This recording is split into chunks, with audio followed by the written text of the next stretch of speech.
আশা করছি সবাই ভালো আছেন এবং সুস্থ আছেন। আজকে আমি চলে আসছি 300 ফিটের রোডটায়। রাস্তায় এত পরিমাণে বাতাস যে বাইকটা সোজা রাখতে খবর হয়ে যাচ্ছে। মাত্র আমি চালাচ্ছি হচ্ছে 53 স্পিডে।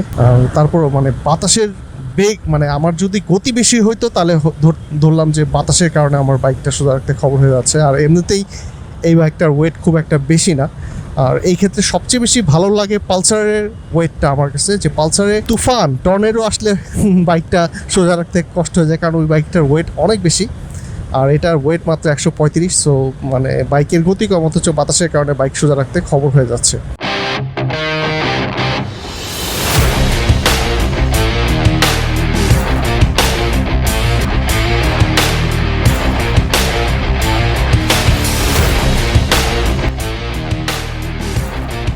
তো যাই হোক, আজকে খুব ইম্পর্ট্যান্ট একটা বিষয় আপনাদের সাথে শেয়ার করব। আর এই সিচুয়েশনটা অনেক সময় আমাদের চলে আসে, যেই ক্ষেত্রে এই টেকনিকটা আপনারা ইউজ করতে পারেন, সেটা হচ্ছে কাউন্টার স্টিয়ারিং। তো কাউন্টার স্টিয়ারিং নিয়ে অনেকেরই কনফিউশন আছে, আসলে কিভাবে এটা ইউজ করা হয়। এটা কি আসলে যে আমরা যে এই যে বাউলিগুলা মারি, এটা কি আসলে কাউন্টার স্টিয়ারিং কি না? প্রথমে এই ইন্ট্রোটা একটু আমি দিয়ে নিই। কাউন্টার স্টিয়ারিং হচ্ছে যে আমি যে আমার বডি লিন করে বাঁকা করে, যে এগুলো কিন্তু আমার বডি লিন করেই করা যায়। হ্যাঁ, সো এই জিনিসটা কিন্তু আসলে কাউন্টার স্টিয়ারিংয়ের মধ্যে পড়ে না। এটা আমি আমার হচ্ছে বডিটা এই যে দেখেন বাঁকা করে দিচ্ছি, হালকা একটু হ্যান্ডেলে প্রেস করে বাঁকা করেই আমি হচ্ছে আমার মানে কি বলবো, যে এই বাঁকটা করা দরকার বা টার্নটা করা দরকার, ওটা আমি করে নিচ্ছি। সো এই কাউন্টার স্টিয়ারিংটা মোস্টলি ইউজ করা হয় স্পোর্টস বাইক বা সুপার বাইক যেগুলোই বলেন, ওগুলোর ক্ষেত্রে কাউন্টার স্টিয়ারিংটা সবচেয়ে বেশি ইউজ হয়। এইসব বাইকের ক্ষেত্রে, এইসবে তো বাইকটা ঘোরানোর জন্য এত বেশি জায়গা লাগে না, সো যার কারণে কাউন্টার স্টিয়ারিং এগুলোতে এত প্রয়োজন হয় না। বাট আমি আজকে কাউন্টার স্টিয়ারিং ইউজ করার জন্য যে ব্যাপারটা আপনাদের সাথে শেয়ার করব, কেন এই বাইকগুলোর ক্ষেত্রে বা বাংলাদেশের যে সেগমেন্টের বাইকগুলো পাওয়া যায় ইউজুয়ালি 150cc ভিতরে বা তার থেকেও কিছু বেশি সিসির ভিতরে, ওগুলোতে কাউন্টার স্টিয়ারিংটা কেন এবং কীভাবে ইউজ করবেন, এটা আজকে আমি একটু দেখাবো প্র্যাকটিক্যালি। তার আগে যেই জিনিসটা একটু শেয়ার করতে চাই, যে কাউন্টার স্টিয়ারিংটা ছাপড়িগিরি করার জন্য কখনোই ইউজ করবেন না। এটা হচ্ছে সেফটি একটা পারপাসে ইউজ করবেন। এদিকে এত বাতাস, আমি আসলে বুঝতে পারতেছি না যে আমার ভয়েসের মধ্যে কী ধরনের নয়েজ চলে আসতেছে। মানে বাতাসের নয়েজ মানে অনেক বেশি চলে আসে। সো যখন দেখা গেছে ভিডিওটা এডিট করি, তখন এই নয়েজগুলো রিমুভ করে দিলে মানে মনে হচ্ছে যে ঘরের মধ্যে বসে কথা বলতেছে। আসলে ব্যাপারটা এরকম না, আমি এই লাইভে রেকর্ড করছি। তো যাই হোক, কাউন্টার স্টিয়ারিং এই ব্যাপারটা জানার পরে কখনোই এই ছাপড়িগিরি কাজে এটা ইউজ করবেন না, এটা সেফটি পারপাসে ইউজ করবেন। সো কাউন্টার স্টিয়ারিং জিনিসটা কখন দরকার হয় সেটা একটু বলি। ধরেন আপনি যাচ্ছেন 40-50 স্পিডে বা তারও বেশি স্পিডে, 60-70, এই সময় কিন্তু আপনি আপনার সামনে কোনো একটা অবস্ট্রাকল বা কোনো একটা হঠাৎ গর্ত বা কোনো একটা গাড়ি যদি আপনি হঠাৎ করে খেয়াল না করেন, সেই ক্ষেত্রে এই কাউন্টার স্টিয়ারিংটা আপনি ইউজ করতে পারেন।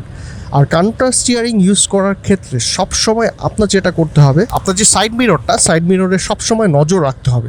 কারণ কি, ধরেন আপনি কাউন্টার স্টিয়ারিং তখনই করবেন যখন হচ্ছে আপনি জেনে নিছেন যে আপনার সাইড মিররে কী আছে, ডান দিকে আপনার একটা গাড়ি আছে কি নাই সেটা আপনি আগেই জেনে নিছেন, যার কারণে আপনি এই রিস্কটা নিতে পারেন। কারণ আপনি যখন কাউন্টার স্টিয়ারিংটা করবেন, ডানে বা বামে যাবেন, তখন কিন্তু পিছের থেকে আপনাকে মেরে দিতে পারে। এর জন্য একটু পরপর 6 থেকে 7 সেকেন্ড পরপর এই আয়নাতে তাকানো খুবই জরুরি।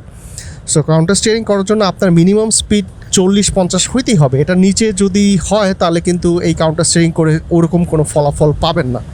এখন কাউন্টার স্টিয়ারিং দেখানোর জন্য আমার সামনেতে কোনো গাড়ি দরকার, যদিও এখানে 300 ফিটের রাস্তা পুরাই খালি। এই বাইকটাকে আমি করে দেখাচ্ছি, পিছিয়ে একটা বাইক আসতেছে। তো ধরেন এই এখন আমার স্পিড আছে 49। তো কাউন্টার স্টিয়ারিং আমি কীভাবে ইউজ করবো আমি একটু দেখাচ্ছি। সেটা হচ্ছে আমি এই বাইকটাকে যদি ক্রস করার সময় হালকা আমার ডান দিকের এদিকে একটা প্রেস করি, এই প্রেস করলে এই যে কেটে চলে যাচ্ছে, এটাকে বলে কাউন্টার স্টিয়ারিং। মানে প্রেস বলতে আমার ডান হাতে যে তালুর যে এই অংশটা, আমি একটু দেখাই, ডান হাতে তালুর যে এই অংশটা দিয়ে আমার ডানের হ্যান্ডেলটাতে একটু প্রেস করতে হবে। সেইমভাবে আমি একটু আঙুল দিয়ে প্রেস করে দেখাই, তাহলে আপনাদের আরও বেশি ক্লিয়ার হবে। যেমন ধরেন এই সিএনজিটা চলতেছে, হঠাৎ করে আমার সিএনজিটা সে ব্রেক করে ফেললে, এখন আমার তো ডানে কেটে চলে যেতে হবে। আমি শরীর লিন না করে আমি যেটা করবো, তাকে কাউন্টার স্টিয়ারিং দিয়ে এইভাবে ভাঁজ দিয়ে চলে যাব। তাহলে এটা হবে কি, এই যে কম ডিস্টেন্সে হচ্ছে আপনি অনেকটুক বের হয়ে চলে আসতে পারবেন। কাউন্টার স্টিয়ারিংটা ইউজ করতে হবে কম ডিস্টেন্সের ক্ষেত্রে। ধরেন আপনার সামনে এই যে ট্রাকটা থামা, এখন আপনি বেরো আসবেন। সো আপনাকে এটা যেটা করতে হবে, এখানে একটা জোরে চাপ দিবেন, চাপ দিলে এই যে বাঁকায় গেছে, মানে ডান দিকে চলে গেছে। এটাই হচ্ছে কাউন্টার স্টিয়ারিং। সেইমভাবে বামে যখন যাবেন, মানে ডান থেকে বামে যখন যাবেন, তখন হচ্ছে এইটাকে এই যে চাপ দিলেই এটা চলে আসতেছে বারে। ব্যাপারটা আশা করি আপনাদের কাছে ক্লিয়ার হয়েছে যে চাপটা এমনভাবে দিবেন যখন ডানে প্রেস করবেন তখন অবশ্যই বামের স্টিয়ারিংটা কিন্তু ছেড়ে দেবেন না, ব্যালেন্সে রাখবেন। আর এত জোরে চাপ দিবেন না যেন আপনি বাইক নিয়ে রাস্তায় পড়ে যান। মানে যতটুকু আপনার দরকার এটা আপনার চালানোর উপরেই চলে আসবে। আপনি যদি প্রফেশনাল বাইকার হয়ে থাকেন তখন আপনি এটা ইজিলি বুঝতে পারবেন যে আসলে কতটুকু প্রেস করতে হবে। যাই হোক, আমি এই জিনিসটাকে একটু আরেকবার সেকেন্ড টাইম আপনাদেরকে দেখাই, তাহলে ব্যাপারটা আপনাদের কাছে আরও ক্লিয়ার হয়ে যাবে। প্রথমত এটার প্রয়োজনটা আপনাকে আগে বুঝতে হবে। প্রয়োজনটা হচ্ছে, ধরেন আপনি 50 থেকে 60 স্পিডে আছেন এবং আপনার সামনে এখানে কোনো একটা সিএনজি বাস বা ট্রাক কিছু একটা চলে আসলো এবং আপনি কনসার্ন মাইন্ডে এটা খেয়াল করছেন অনেক পরে, তখন আপনার এটাকে কেটে চলে যেতে হবে। এই যে ডিস্টেন্সে, কম ডিস্টেন্সে যে আপনি কেটে চলে যাবেন, তার জন্য আপনাকে, ধরেন আপনি ডান দিকে কেটে যাবেন, তার জন্য আপনাকে যেটা করতে হবে এই ডানের স্টিয়ারিংটার উপরে একটা জোরে প্রেস করতে হবে। এখন আমি আপনাদেরকে হাত দিয়ে এইভাবে প্রেস করে দেখাইলাম, বাট আপনারা কিন্তু দুই হাত ধরা অবস্থায় যখন আপনার এই ব্যাপারটা এক্সপার্টাইজ চলে আসবে তখন কিন্তু আপনি এই ব্যাপারটায় যতটুকু প্রেস করতে হবে অতটুকুই প্রেস করবেন। আপনি বুঝে ফেলবেন যে কতটুকুর বেশি প্রেস করলে আপনি আসলে পড়ে যাবেন না। কাউন্টার স্টিয়ারিংটা আমি একটু যদি আপনাদেরকে আরেকবার একটু থেমে দেখাই দিই যে কতটুকু কি প্রেস করবেন, তাহলে আপনাদের জন্য ব্যাপারটা একটু ক্লিয়ার হবে। যাই হোক, আমি একটা খালি জায়গায় একটু চলে আসছি, সাইড করে দাঁড়াচ্ছি, যদিও এখানে দাঁড়ানোটা ঠিক না। আমি একটু আপনাদেরকে ক্লোজলি দেখানোর জন্য, ধরেন আপনি চালাচ্ছেন, আপনার সামনে এখানে একটা গাড়ি চলে আসছে, তখন আপনি যেটা করবেন এই যে এই দুই হাত ধরে রাখছেন, এই জায়গাটা দিয়ে এই জায়গাটা দিয়ে এখানে হালকা একটা প্রেস করবেন। প্রেস করলেই এটা কিন্তু কাত হয়ে যাচ্ছে। আবার বাম দিকের ক্ষেত্রেও সেম, এই জায়গাটা দিয়ে এখানে একটা জোরে প্রেস করবেন এবং এটাকে কিন্তু আবার ব্যালেন্স করার জন্য এভাবে ধরে রাখবেন। এখানে যখন প্রেস করতেছেন এটাকে ধরে রাখবেন কেন, কারণ এটা প্রেসের কারণে অনেকটুকু চলে যাচ্ছে, তখন এটাকে চাপ দিয়ে আবার এটাকে যতটুকু দরকার ততটুকু বের হয়ে যাবেন। সো এইটা ইউজুয়ালি ইউজ করা হয় হাইওয়ের ক্ষেত্রে।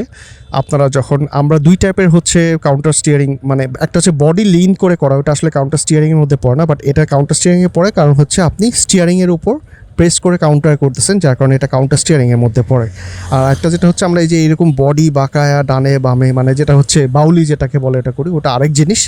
বাট বাউলির ক্ষেত্রে হচ্ছে আপনার আপনি যতটুক মানে আপনার ডিস্টেন্সটা যেমন বেশি দরকার হবে বাউলির ক্ষেত্রে, মানে আগের থেকে ডিসিশন নিতে হবে এবং ইনস্ট্যান্ট ডিসিশনে বাউলিটা হবে না, তখন একটা রিস্ক ফ্যাক্টর থেকে যাবে। আরেকটা হচ্ছে বাউলিতে আপনি খুব বেশি টার্ন করতে পারবেন না, রাদার দেন আপনি যদি এই কাউন্টার স্টিয়ারিংটা করেন তখন আপনি চাইলে এই যে এখানে যে মজুর যে কাগজটা দেখা যাচ্ছে ওই যে উড়ে গেল, ওখানেই যদি আপনার কিছু থাকে তাহলে আপনি এখানে প্রেস করে বের হয়ে চলে যেতে পারবেন এবং যতটুকু বের হয়ে যায়। আর এই জিনিসটা করার জন্য অবশ্যই আপনার সবসময় দুই আয়নাতে নজর রাখতে হবে, কারণ এই দুই আয়নাতে নজর রাখলে আপনার যেই অ্যাবসেন্ট মাইন্ডে আপনার সবসময় থাকবে যে আমার এখন কাউন্টার স্টিয়ারিং করা যাবে না কারণ আমার ডানে একটা গাড়ি আছে, বা আমার কাউন্টার স্টিয়ারিং করা যাবে কারণ আমি দেখছি আবার বামে কোনো গাড়ি নাই, সো আমি কাউন্টার স্টিয়ারিং করি।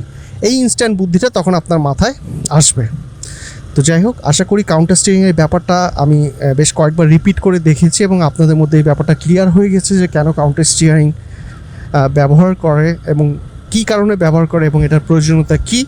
আর আশা করি এটা বাউলি বা এরকম মজা করার জন্য কেউ ইউজ করবেন না। আশা করছি আজকের ভিডিওর যে মূল টপিক্সটা এটা নিয়ে আপনাদের যে কনফিউশন ছিল সেটা ক্লিয়ার হয়ে গেছে। এখন আশা করি সবাই কাউন্টার স্টিয়ারিংয়ের ব্যাপারে একটা ধারণা চলে আসবে এবং এটা কীভাবে ইউজ করতে হয়। এই ভিডিওটা এখানেই শেষ করছি। সবাই ভালো থাকবেন, সুস্থ থাকবেন। Thank you so much for watching my videos.